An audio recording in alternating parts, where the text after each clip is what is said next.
Well, good morning. Today is September 22nd. Today is the last day of summer, but based on the temperature, you wouldn't know it. And we're supposed to have like 88, 90 degree temperatures coming up the next day or two, and 80 degrees all next week. So it may be the start of fall, but it sure doesn't feel like it. Susan and I are taking a ride this morning. It's a beautiful day, but it's a bit breezy. You may or may not be able to tell that by the background trees blowing around. But we're going out for a ride. We've been kind of cooped up the last few days because it's been cloudy and humid and not really the kind of weather we like to ride. But today we're going out for a ride. Hope you come along with us, and thanks for watching. So we're headed due south right now, and we should have a pretty nice tailwind following us as we head toward the center of Guilford.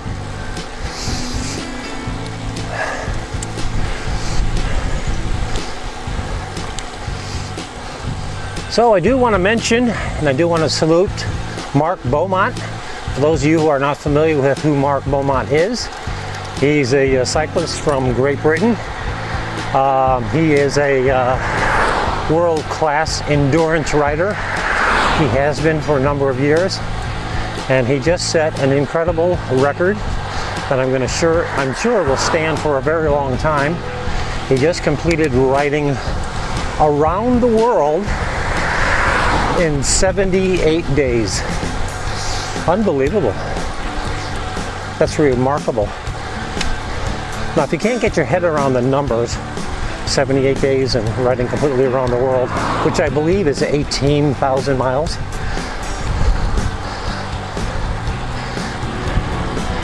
GCN had a introduction video into the first day that he started off, that being Mark Beaumont.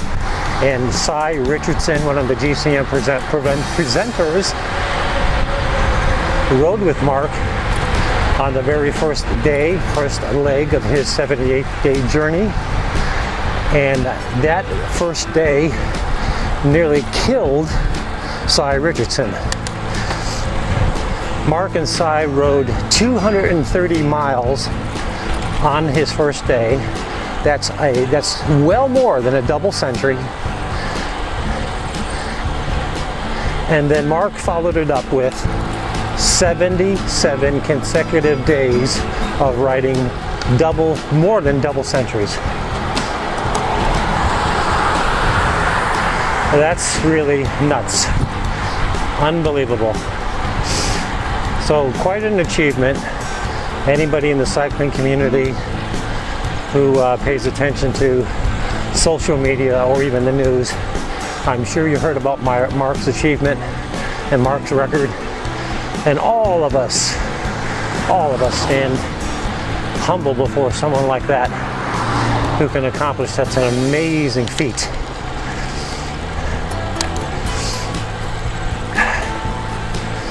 Congratulations, Mark.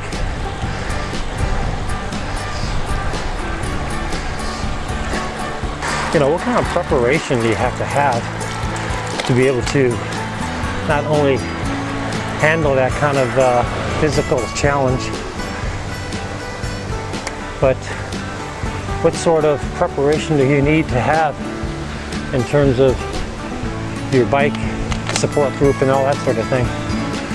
And it made me think a little bit about, well, what do we need to do,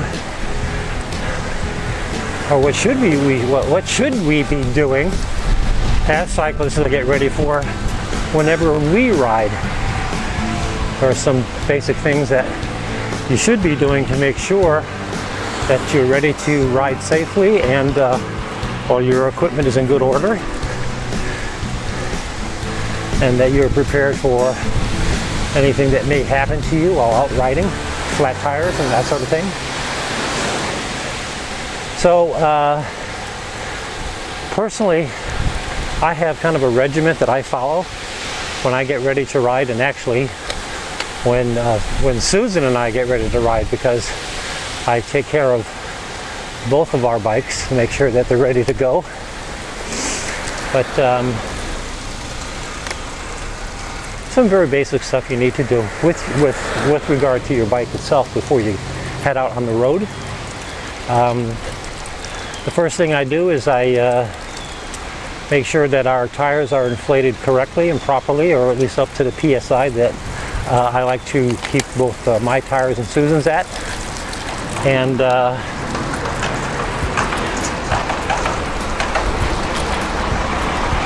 so to begin with, I pull out the tire pump and make sure Susan's bike front and rear tires and my front and rear tires are inflated to where I like them both to be. I make sure that the chains are fairly clean. Take a paper towel and just wipe it across them, and that gives me an idea of whether or not a chain cleaning or chain lube needs to be done soon. Just kind of a checklist item for me. And the other thing, obviously, you need to kind of make sure that you have in good working order are the brakes on your bike. Obviously, you want to make sure that they do work and they do work well.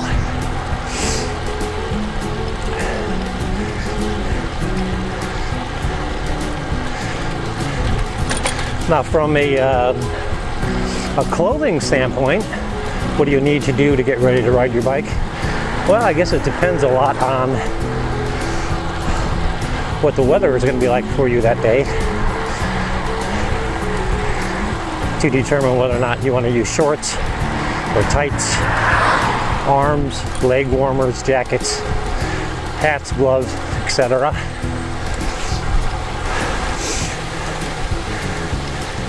I guess there's an axiom somewhere, I forget where I've heard it, that there's no such thing as bad weather, only bad clothing, or maybe more specifically, wrong clothing. I mentioned earlier that even though today is the last day of summer, we're going to have summer-like weather, summer-like weather around here for quite some time to come, for the next week or so anyway. So for me, that means riding in short sleeves, riding in my shorts. I usually don't wear gloves. Not a big fan of wearing gloves.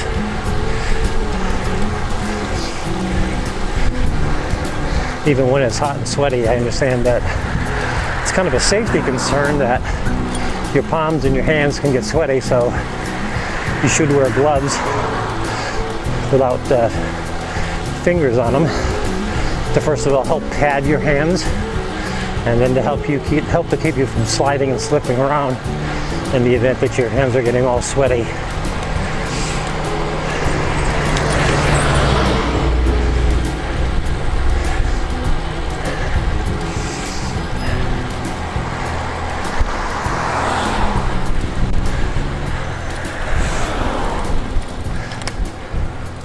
Of course, the other thing that I need to do to get ready for my bike rides is if I am taking the cameras out with me, I have to get my GoPros all charged up, get the SD cards cleaned up, and make sure everything's locked and loaded correctly so that I can go out and shoot some video. On that regard, I kind of had found myself not taking out the cameras as much as I used to, primarily because I got a little frustrated with the idea of dragging along extra batteries with me and having to change the batteries on the road when the battery ran down on the GoPros. Now, changing the battery obviously is no big deal. I mean, I'm not whining about that. The thing that just kind of pissed me off every so often is the GoPro would signal to me that the battery is about to run out and go dead, and that the video is going to stop. And normally, if you're just riding along, you'll hear that, but generally if you're riding down a hill or something like that, and here we are at Jacob's Beach, by the way. It's a beautiful area.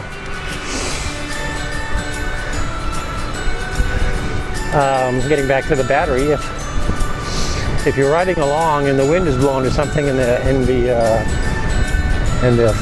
camera beeps at you saying that there's an issue with the battery, hell, most often you don't hear it. And that's been my experience lately, is I just don't hear it. Plus, I've been noticing that GoPro, lately the camera's really been heating up in the summertime. So I've had the camera stop on me, either because the battery ran out, or maybe it was just running so hot that it ran out. And it's been one of the reasons I cut down on shooting some videos.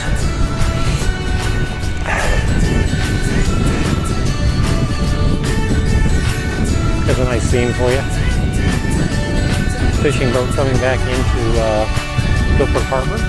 Or no, it's not. That looks like a fire boat, or that might be a Coast Guard boat. I can't quite see the lettering on it from this side. Looks like Coast Guard, yeah.